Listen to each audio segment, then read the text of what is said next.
George Wright is a retired professor, and he's going to be an expert on the Olympics and the history of the Olympics. Welcome, George Wright. I could talk for about 2 or 3 hours on this topic today, but I'm not. I'm going to try to kind of condense things, and maybe we can have some Q&A afterwards as well. The first thing, obviously, I was going to give a little bio about me related to sports. I am a retired political science international relations professor from Cal State Chico, and I also taught history at Skyline College for about 8 years. But in spite of my teaching of politics, my personal passion is track and field and athletics, and that obviously at a very, very young age led me to begin to study the history of the Olympics.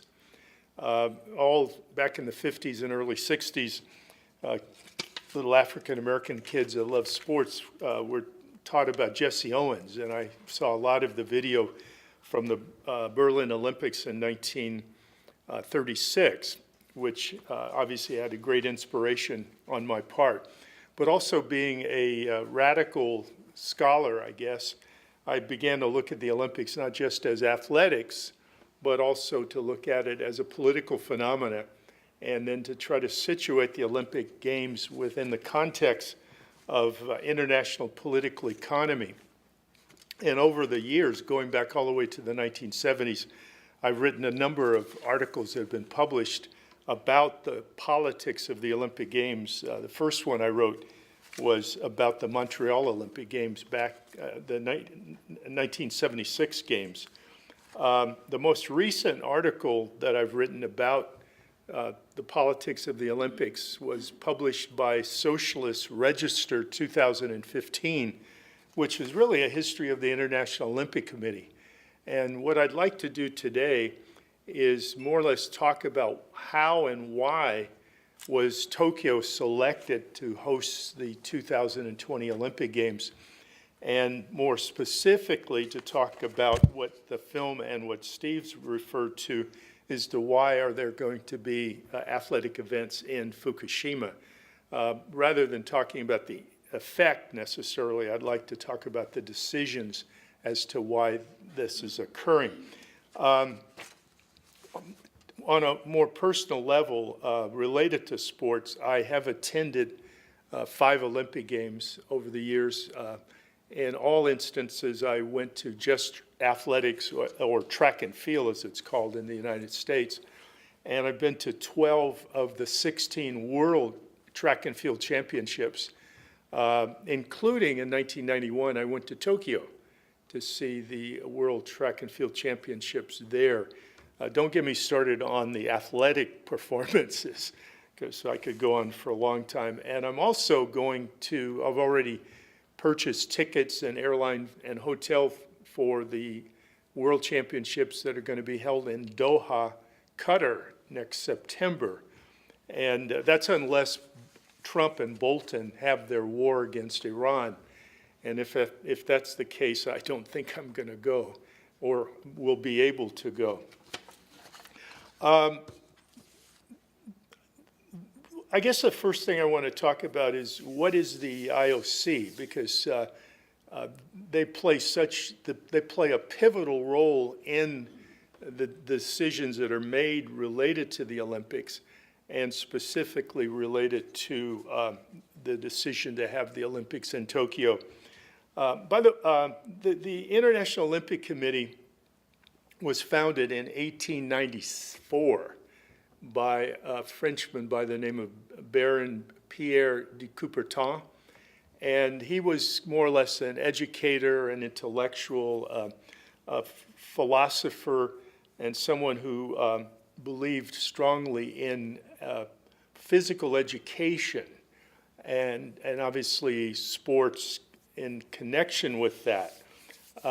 And he also is a historian of the ancient Olympic Games as well, obviously from Greece, Olympic Games that lasted probably for 800 years, by the way, et cetera.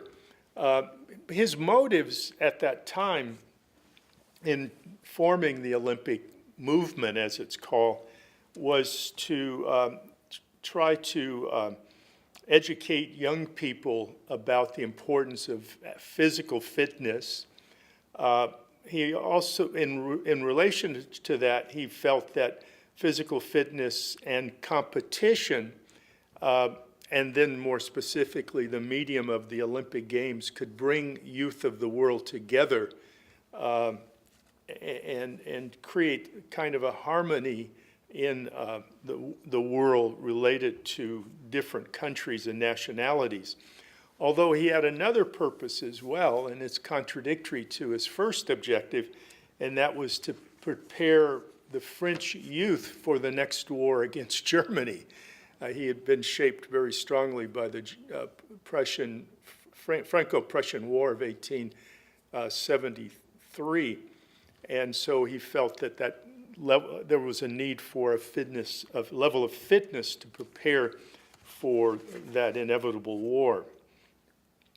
Now, what he did was to bring together a number of individuals from Europe and the United States and a handful of other countries in the world, Egypt, Argentina, Japan, etc. And he invited them to a large meeting in 1894 in Paris, and it was there that the IOC, or the International Olympic Committee, was formed. The people that he brought together were capitalists, industrialists, members of the aristocracy of many of these countries, sports officials and administrators, etc.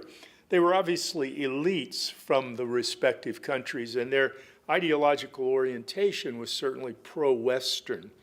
And they were shaped very strongly by ideas of classical liberalism and strongly imbued with the importance of nationalism as well. Hence the formation of the structure of the International Olympic Committee.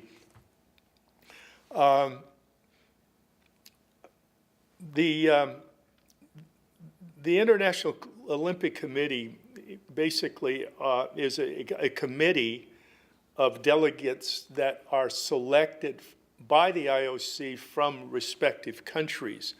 Over the years, the number of delegates have changed significantly. The initial grouping back at the late part of the 19th century were about 42, I think. Now there's over 120 members of the IOC as well. The role of the International Olympic Committee at the beginning was twofold. One is to select the host city for the Olympic Games, and then secondly, to establish the rules and guidelines for the respective competitions. The structure of the IOC is as follows. You have the International Olympic Committee, and then in each country that joins the International Olympic movement has a National Olympic Committee. In the United States, we call that the USOC, or the United States Olympic Committee. But every country has an NOC.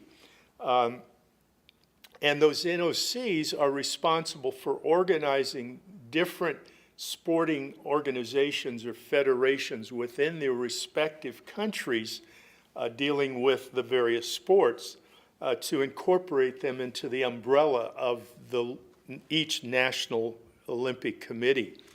Also, members of the IOC are generally selected from the membership of these respective National Olympic Committees. Now, the first Olympic Games was chosen for 1896, and I think everybody in the room. Where was the first Olympic Games, modern Olympic Games held? Anybody here know? They were in Greece, obviously. They were in Athens, yeah, right. And this was obviously to link with the mythology and the legends of the ancient Olympic Games. From that point, there have been Olympic Summer Games every 4 years, except for two different periods. One, during World War I, the 1916 Olympics were canceled for obvious reasons. And during the beginnings of World War II, the 1940 and the 1944 Olympics were canceled as well because of World War World War II. And as I referred to some of our guests today, the 1940 Olympics were actually supposed to be held in Tokyo. And obviously in 1938, the Tokyo Olympic Committee bailed out of hosting the games because of Japan's involvement in the second Japanese Sino War that was going on, and obviously Japan's occupation of Manchuria. The next point I want to make about the International Olympic Committee is very, very significant, and it obviously plays into the current selection. There have been two periods of the history of the International Olympic Committee. From its inception up until 1980, the Olympic Committee, International Olympic Committee, was a non-profit organization. It was a non-profit organization. Who funded each Olympics were the cities themselves that were hosting the Olympics, and occasionally they received funding from the national governments. In fact, as late as 1972, the International Olympic Committee had zero money in reserve. And in fact, Avery Brundage, who is a very controversial figure in all of this, actually helped out of his own pocket to fund several Olympic Games during that period. But in 1980, and there's a lot of history and politics here, but in 1980, the Olympic movement shifted from being a nonprofit organization to becoming a for-profit organization, meaning it would generate revenue in a variety of ways and then redistribute that revenue in specific ways as well. The main source of revenue for the International Olympic Committee is from television revenue, okay? And the major country that provides the bulk of television revenue is the United States. And there's been competition since '80 between various networks, but since 1988, NBC Universal has had a monopoly on the broadcasting of the Olympic Games in the United States. What that means is that NBC Universal has provided the bulk of the revenue for the International Olympic Committee. For example, in 2011, the International Olympic Committee signed a contract with NBC for $4.5 billion to broadcast 4 Olympic Games from 2012, the London Games, and through the Tokyo Olympic Games. In 2014, NBC signed a contract with the International Olympic Committee for over $7 billion to broadcast every Olympics from 2022 through 2032. So the close association between NBC and the Olympic movement is very important. One point that Steve was referring to earlier is the Olympics for 2020 are scheduled to start July 24th and run through August 4th, I think it is, or August 6th, which is the worst time of year to be in Tokyo because of not only the temperature, but the humidity at the same time and the frequency of typhoons. As I mentioned before, I was in Tokyo in 1991, and the World Championships started in late August, and I can attest personally about how hot it was. And there was a typhoon that came through one night, and it was literally the hottest day I've ever experienced in my life. And I think I took 6 showers that afternoon because of the humidity. So a way to kind of label the International Olympic Committee, it is a for-profit international non-government organization, okay? It is an international non-governmental organization. But what it also adds to its uniqueness, because of the personnel that is appointed or selected for the International Olympic Committee, those individuals have deep, deep connections with government officials, military officials, corporate interests, et cetera, in each country. So the IOC is a very, very powerful organization, even though it only promotes sports. I'm going to add one other personal perspective here before I get into the questions of why did the IOC select Tokyo, et cetera, is many of my friends on the left have no knowledge about sport. I'm not going to speak about Steve here, but they also, and I'm not going to speak about Steve here, they have no appreciation for sports. And I'm kind of a unique character in the left because I'm a Marxist. I use Marxist social theory to understand the world, but I'm a passionate sports fan, okay? And the question is, how do I deal with those two contradictions? Well, life is complicated, okay? But I will tell you how. I'm shaped very strongly by an article that was written in Sports Illustrated on dated December 24th, 1972. It was written by a guy named Bill Gilbert, Bill with one L. And I'm happy he wrote this article because he's helped me to shape the contradiction between my interests in sport as well as my ideological perspective. He, at the time, writing, kind of saw the future of sport related to the amount of money, the amount of television involvement, the role of corporations, et cetera, in sport. And he kind of categorized athletics, meaning sporting athletics, into three different levels. And the three levels are what he categorized as play. That's like if we just go outside and throw a football around, with no score or anything like that. And then on the top was big sport. And big sport was money. It was corporations. It was global telecommunications, et cetera, of which the Olympics is probably the best example of. But in the middle of all of it, he kind of categorized something called high sport. And what he meant by high sport was brilliance and excellence in performance, okay? One time I actually made 5 shots in a row on a basketball court. For me, that was high sport, okay? When I see Usain Bolt run in the Olympics and break world records that are just incredible, I'm witnessing within the context of a corporate big sport situation, I'm watching brilliance or high sport. You guys understand what I'm saying?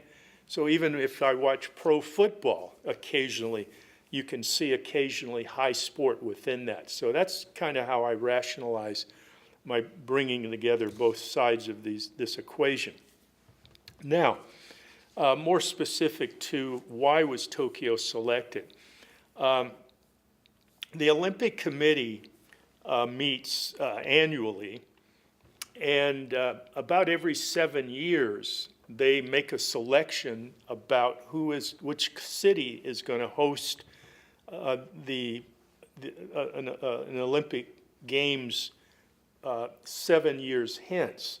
The decision used to be about 2 or 3 years, then it moved to about 4 years, and then 5 years. And now, because of how huge Olympic Games have become, the Olympic Committee gives the host agency 7 years to prepare for the Olympics. So the decision to host the 2020 Tokyo Olympic Games was made September of 2013, some 6 years ago. Now, how does the Olympic movement choose which city is going to host the Olympics?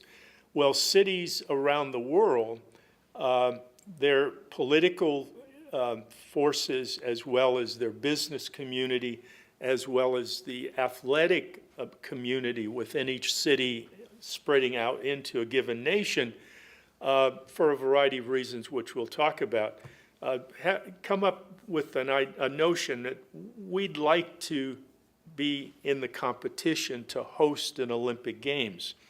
Now, in some cities, this organization is almost permanent. For example, in Los Angeles, the Los Angeles Olympic Organizing Committee was formed in the 1920s, and it is still in effect. Obviously, new personnel over the years, but they've been elected to host the Olympic Games in 2028, for example. Some countries just kind of spontaneously develop a committee to work on an application to give to the IOC to host the Olympic Games. The Tokyo Olympic Organizing Committee has been in operation for quite some time, and in fact, they've bidded, I think, for 2 or 3 Olympics prior to being selected for the 2020 Olympics. In fact, Tokyo was in the running for the 2016 Olympic Games, which eventually went to Rio de Janeiro. And so they just continued their involvement and was chosen. There were 2 other cities that were involved in the final competition. One was Tokyo, obviously. The other was Istanbul, and the third was Madrid. And I'm going to walk through each of those cities and more or less tell you why they weren't picked and why Tokyo was. There were several rounds to the voting process. All members on the IOC committee can vote. And in the first round, yes, Tokyo received 42 votes, Istanbul received 26, and Madrid received 26. The goal is the city has to reach 50% or more to be guaranteed to get the Olympics. So there was a runoff between Istanbul and Madrid, and Istanbul obviously got many of the votes from the Tokyo votes, initial votes, and won that runoff against Madrid. The vote was 49 to 45. And then the second round, or the final round, Tokyo had 60 votes, and Istanbul was 36. A few comments about this. This was, again, as I said earlier, the 3rd time that Tokyo had been selected to host the Olympic Games, 1940, 1964, now 2020. There are only 2 other cities in the world that have been selected to host the Olympics 3 times. London 3 times, 1909, 1908, 1948, and 2012. And I have the T-shirt on from the 2012 Olympics, but I'm not going to strip. Okay. Let's see. It's in there. I feel like Superman here. You know? Instead of in a telephone booth, I'm behind a podium. Okay. All right. And then Los Angeles has been picked 3 times as well.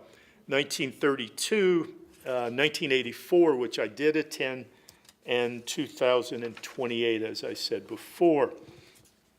This is the 6th time that a Japanese city has been selected to host an Olympic Games, and the other games were Winter Olympics. I think people here probably know those games. Sapporo in 72 and Nagano in 98. Also in 1940, not only was Tokyo selected to host the Summer Games, but Sapporo was selected to host the Winter Olympics of 1940 as well, which was obviously canceled. Just a note about the dates, give you some idea of the money. NBC paid, it was $4.38 billion that went to the IOC. For the Sochi Olympics, the IOC gave the Sochi Olympic Games Organizing Committee $775 million to help organize the games. Very controversial games because that was the beginnings of the particular Cold War that we're in now, which we could spring off into comment. Rio received $1.2 billion from the IOC. Pyeongchang, which hosted the Olympic Games in '98, when was it? 2018, yeah. Received $993 million. That was the games I remember. I like this image very much. Chairman Kim's sister was one of the VIPs there, and it was the opening ceremony, and she was sitting behind our great Vice President Pence. And Pence was like this, you know, because we were going to go to war with North Korea at the time. And you could see Chairman Kim's sister behind him, and she was rolling her eyes and doing all kinds of funny faces and stuff. It was a joy to watch her respond to the cameras with Pence in front of her. Just a few quotes about the selection of the dates, just to kind of firm up my opinion. Neil Pearson of CBS Sports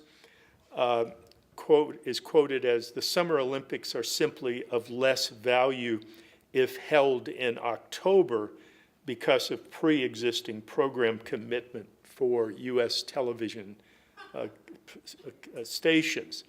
As we've said earlier, Melbourne in '56 hosted the Olympics, Summer Olympics, and they were held in October. Tokyo held it in '64, it was in October. And I think there's one more city that hosted in October, but it doesn't come to mind right now. Pearson added, the IOC is well aware of American network preferences for the timing of the summer and winter games. And as I said earlier, the problem is that in July and August, the temperatures are the hottest of the year, with humidity and frequent typhoons. And the important point here related to health issues related to both athletes and spectators. Without the Fukushima reality, it would be dangerous for athletes to compete and spectators to sit in those stands with that kind of temperature.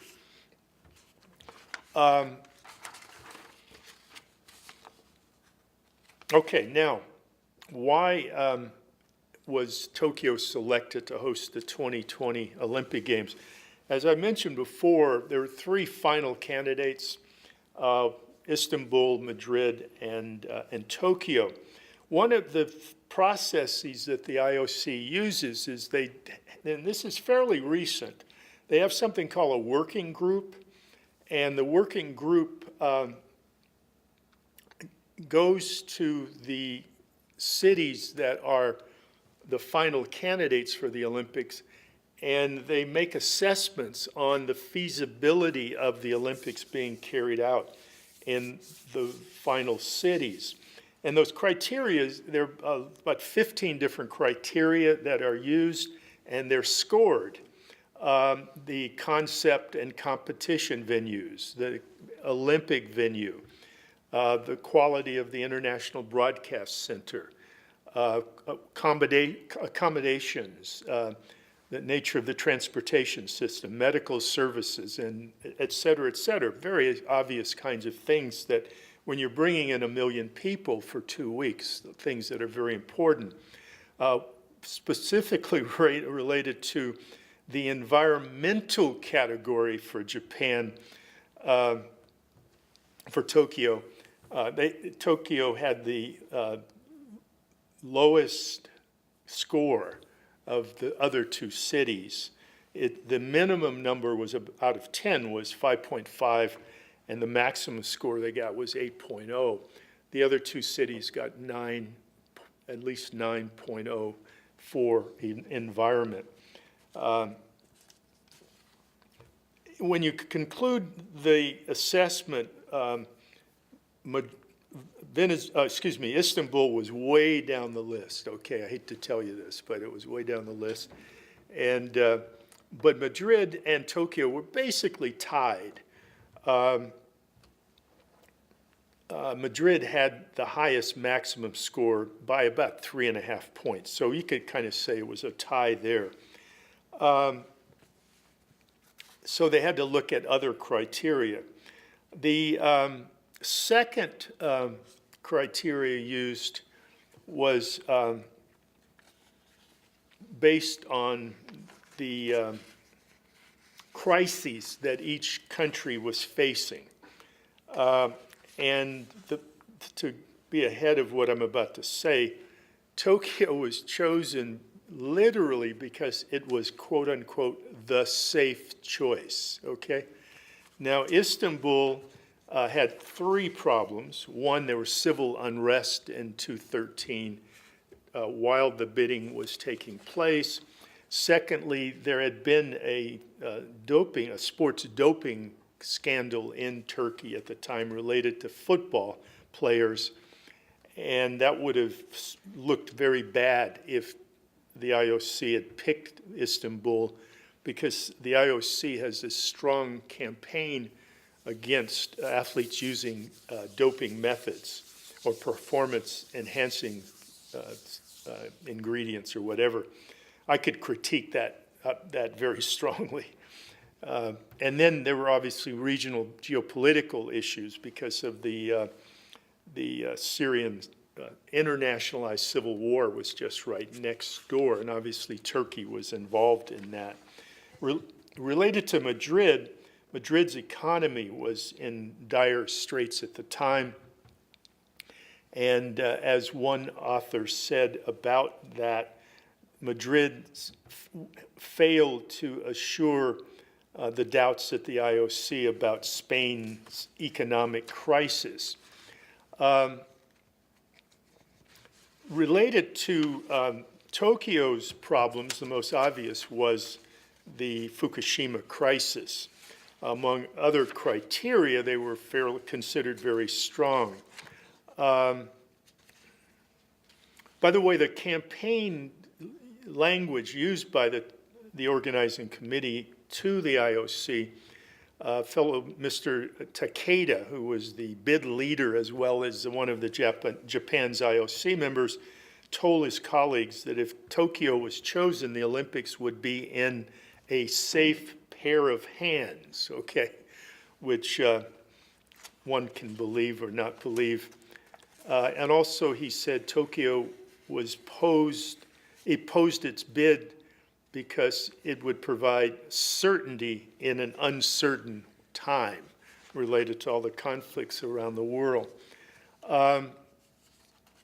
More specifically about the Fukushima crisis and the IOC decision, the IOC came away, again, as I said, that Tokyo was a safe choice despite Fukushima.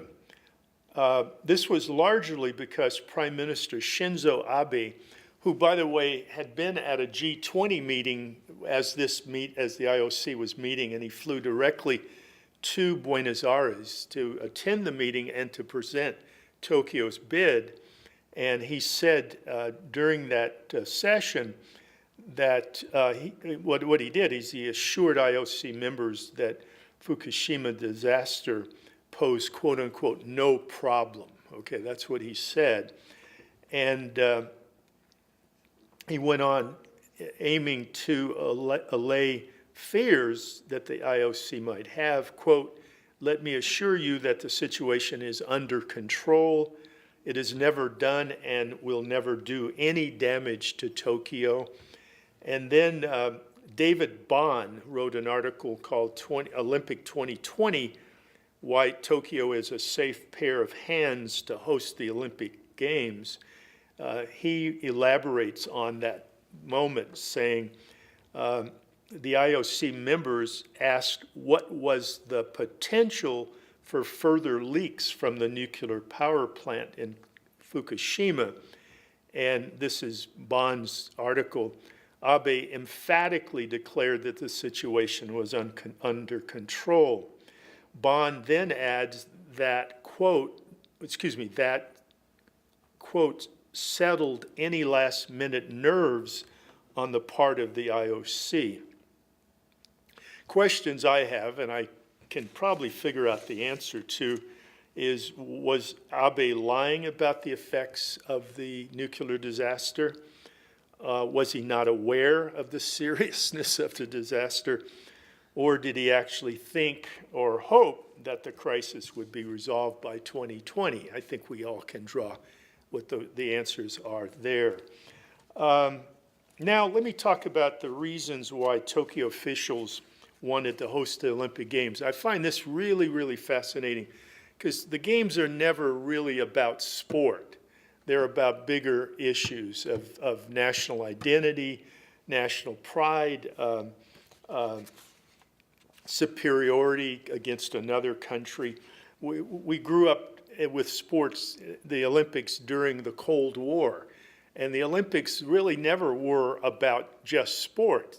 It was a Cold War competition between the Soviet Union and the United States. And it was about who won the most medals, okay? Who won the most gold, who won the most silver, who won the most bronze. And obviously the one that won the most medals was the superior country in the world, okay? But there was a trick to it all because the United States counted the medals differently than the Soviet Union. The United States counted only the gold medal. No, it only counted the men's medals, okay? And it was obvious that the U.S. men were better than the Soviet men, but and they didn't count the women's medals. Well, the Soviet Union counted both men's and women's medals, okay? And pardon my language, but the Soviet Union kicked butt, the women kicked butt when it came to competing against the United States. So the U.S. could say that they won the Olympics and the Soviet Union could say they won the Olympics. But whatever. I use other criteria, by the way, to make this judgment. There are a couple reasons, and they plug in clearly to Fukushima and what Steve talked about a moment ago. The first, well, there's no sequence here, but the first one I have recorded is the intent was to bring Japan out of its nearly 3-decade-long economic and social malaise, largely driven by the collapse of the Japanese economy in the early 1990s. And that was the real estate and the banking bubbles that burst in around 92, I think it was. Related to the economic malaise, Japan's economy had been in contraction basically since the early 1990s. The restructuring of the economy in the mid to late 1990s based on neoliberalism and monetarism did not achieve its stated objectives. When Abe became prime minister in 2012, he promised he was going to revitalize the economy based on what he referred to as Abenomics. Some of you may have heard of that. And basically, it was neoliberal policies, et cetera, et cetera. During the campaign for the 2020 Olympics, he linked the Olympics to efforts to stimulate the Japanese economy. Abe stated, quote, "I want to make the Olympics a trigger for sweeping away 15 years of deflation and economic shrinkage." I've done a little homework as to where the economy is today, but I'm not well versed enough to make some comments, but to draw some conclusions. There has been some increased growth, but I'm not quite sure where it's at. That's a weakness of my presentation. Related to the social and political malaise, an author by the name of William Kelly, in an article entitled Asia Pride, China Fear, Tokyo Anxiety, he explains, and this is written about 2009, but I would argue this is still fairly current. He said that the intent to apply for the 2016 Olympic Games was to use the Olympic spirit, quote unquote, to resuscitate national confidence and regress the widespread pessimism of the present moment. And what he's referring to is to create an Olympic narrative with strong nationalist undertone because the current malaise in Japan is wide and deep.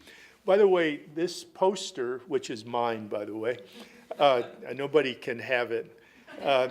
There's a lot of history around the graphic designs that were used for the '64 Olympics, and much of it was about reinvigorating national confidence and national pride, and to use imageries that were historic in Japan, but also to kind of update and modernize them as to try to make a point that Japan was looking forward rather than backwards. I'll refer to the article that I found in a while that made that discussion, made that point. Kelly, writing, said the social and class nature of that malaise was the fanatical right-winger militants lamented Japan's pacifism and weak patriots. The broad mainstream population who were losing confidence in government competence and are facing massive re-entrenchment in secure employment, and the malaise was rooted for the so-called progressive left, who are gravely concerned about the specter of social problems, rising militarism, eroding the Constitution's peace provisions, and lack of national political vision. And I obviously would add the Fukushima phenomenon is on that agenda as well. The second major point is, actually I'll make it the third. The second major point is to reassert Tokyo's status as a global city in reaction to Beijing's ascendancy.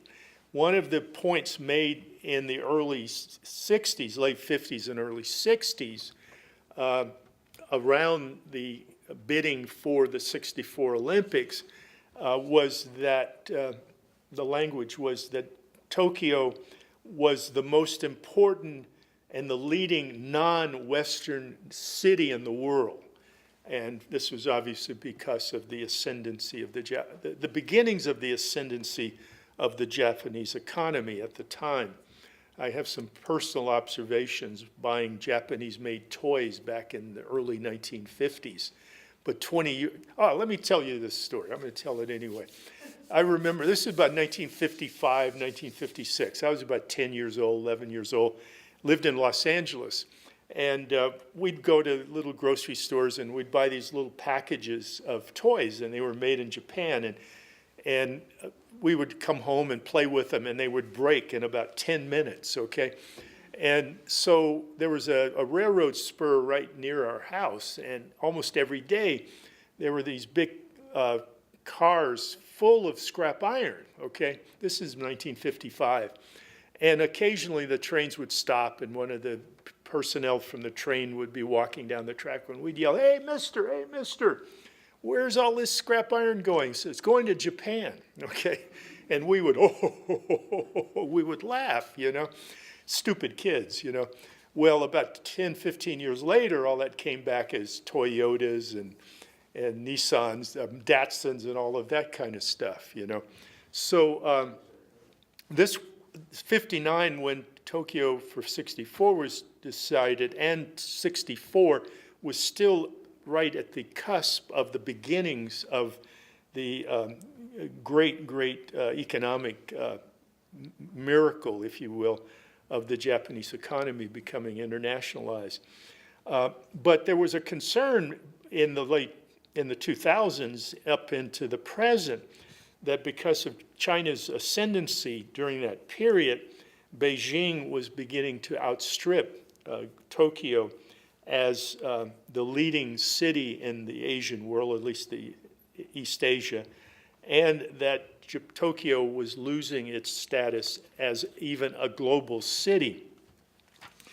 Kelly explains, quote, I want to emphasize here the embeddedness of the Tokyo bid in East Asian regional politics, and more subtle, if equally contentious, jockeying for global city preeminence.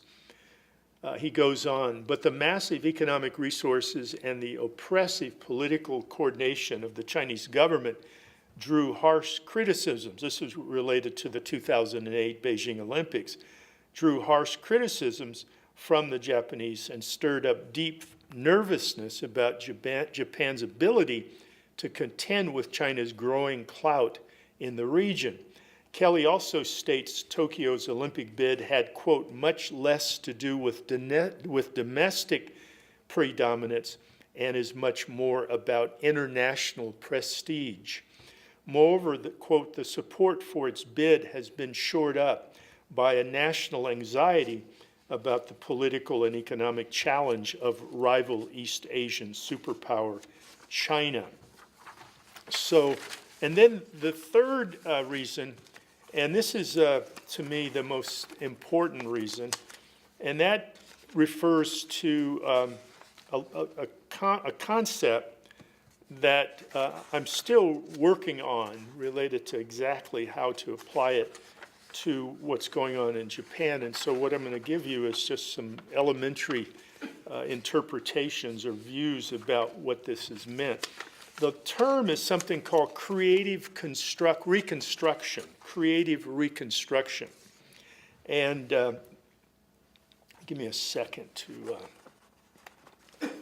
find the, yeah, creative reconstruction. I found an article online by a fellow named Yoshifusha Ichii, I-C-H-I-I, I guess, and it's entitled Creative Reconstruction and the 2020 Olympic Games. How does the 2020 Olympic Games influence Japan's neoliberal social reform? And this was from a journal called the International Journal of Japanese Society, dated March 28, 2019. So it's a recently published article. Ichii goes on to say, or he argues that the term creative reconstruction is central to not only the Tokyo 20 Olympics, but it's central to the areas or regions of northeast Japan that have been hit by the nuclear disaster. He says the term is synonymous with Naomi Klein's terms of shock doctrine. You guys are familiar with shock doctrine? And also disaster capitalism. And let me really quickly explain. Naomi Klein, about 8 or 9, 10 years ago, wrote this book called Shock Doctrine. And her basic premise is how capitalism, neoliberal monopoly financialization, capitalism can benefit and profit from crises that are detrimental to humanity.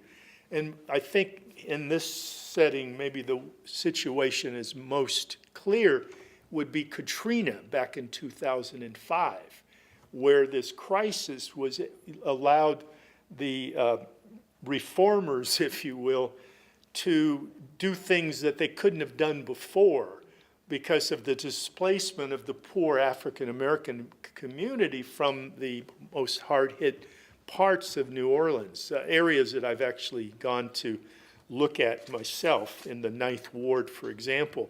And what they were able to do is reconstruct parts of New Orleans for profit.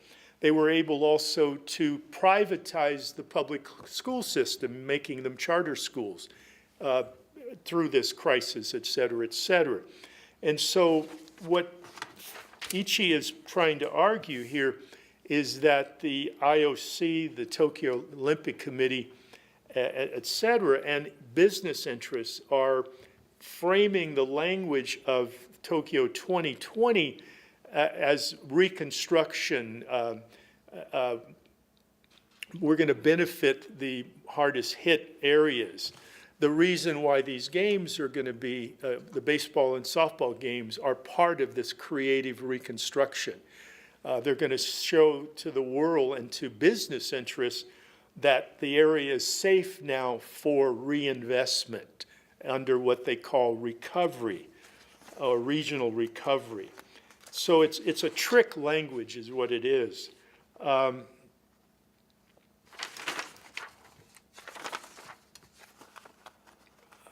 I hope this has been clear here.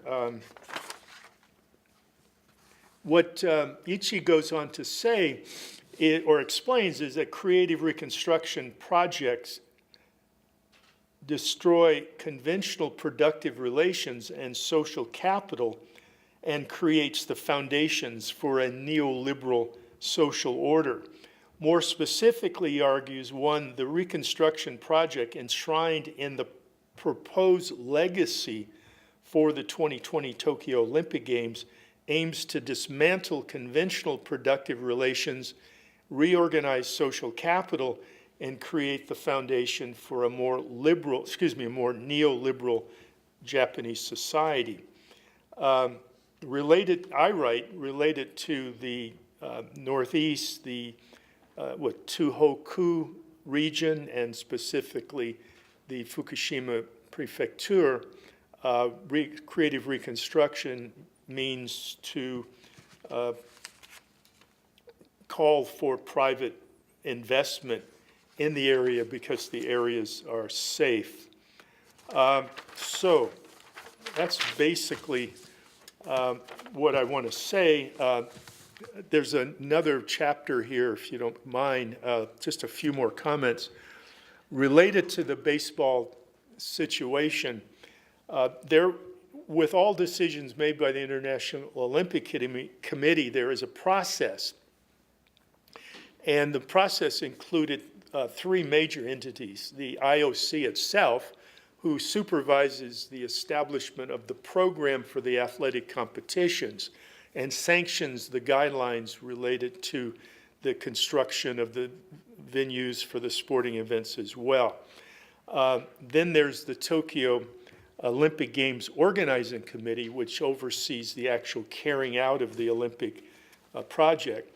And in this instance, there had to be negotiations with the World Baseball Softball Confederation. And that took about 2 years. And in March of 2017, it was announced that one baseball game and 6 softball games will be held in Azuma Stadium in Fukushima City. Now, there's enormous optimism on the part of a lot of officials in Tokyo and even in the Fukushima area. Statements made by officials in the region. This is further evidence of the Tokyo 2020 commitment to bring sporting events to the recovery areas, and will demonstrate the power of sports to change people, okay, and to inspire people. This is all bunkum, by the way. When athletes, here's another quote, when athletes go back to their countries, they can tell their impressions so local people can now come to visit Fukushima as tourists, okay? And then the prefectural governor, Masao Chibori, this is a quote, contended that the area was showing notable progress in reconstruction. He cited the continual reopening of the tourist sites in the areas and the growing influence of sport on civic pride. He added that the rebuilding of the contaminated areas and the declining population cannot be overlooked, calling those contrasting aspects the light and shadow of Fukushima. And then finally, at this moment, he says, I cannot find any negative to holding Olympic events in Fukushima. He went on to say, quote, but I would like to work in cooperation with the organizing committee and the central government in order to make people think it was good to hold the events in Fukushima. Now, there's also lots of criticism of this as well. I'll make three real quick points. In a statement written I can't quite find who wrote this, but this statement, the kind of statements I just read are being now critiqued. This statement makes no mention of ongoing efforts at the Fukushima plant to bring the reactors under control and recover the nuclear fuel that has escaped from contained vessels. Authorities estimate it will take 40 years for the site to be rendered safe. Work is also continuing to decontaminate areas that were beneath the nuclear plumb immediately after the accident. According to government figures, around 120,000 people are still not able to return to their homes because of the disaster. Quote, "It's fine for athletes and spectators to go to Fukushima for a couple of days to compete, but the Japanese government is using this to claim that everything is back to normal and that the evacuees should go back to their homes," says Eileen Mokio-Smith, an anti-nuclear campaigner with the Kyoto-based Green Action Japan. Quote, she said, "It's unconscionable to tell people that because the games are being held in Fukushima, that it is perfectly safe for people to go back to their homes, for farmers to go back to their fields, for children to play in the open air is just wrong." And I'm going to stop there. I could say a lot more, but that's all I'm going to say.